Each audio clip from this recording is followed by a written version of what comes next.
აგვისტოს ომთან დაკავშირებით ყველაფერი ნათელია. დიდი ხანია ნათელია პოლიტიკური თვალსაზრისით.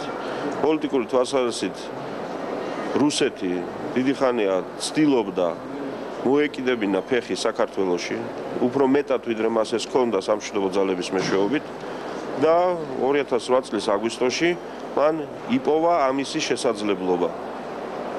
და დღეს ჩვენ პრაქტიკულად მოწმევართ რუსული სამხედრო ბაზების მშენებლობის გაძლიერების საქართველოს ტერიტორიაზე.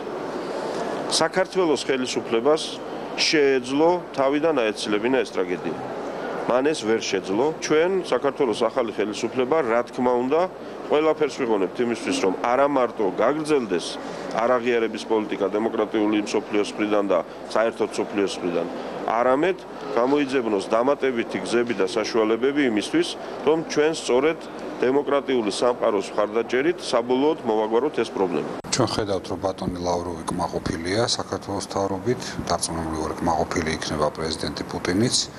და ის რომ რუსეთის მხარე კმაყოფილი იქნება იმით, რასაც საქართველოს მთავრობა აკეთებს, ეს აბსოლუტურად ცხადია, იმიტომ რომ როგორც ოკუპაციის კანონის შესუსტება, ასევე საქართველოს მიერ დანაშაულის თავის თავზე აღება ომთან დაკავშირებით რუსეთის ინტერესებში შედის. თვითონ საქართველო და ქართული ხალხი თუ იქნება კმაყოფილი, მაშინ როცა მოხდება ამის გაცნობიერება ახლო მომავალში, თუ რა გზას ადგას საქართველოს მთავრობა. საქართველოს ინტერესები დღეს ზიანდება და ის რაც დღეს კეთდება, რა გზას ადგას დღეს საქართველოს მთავრობა არის უკიდურესად საზიანო საქართველოსთვის.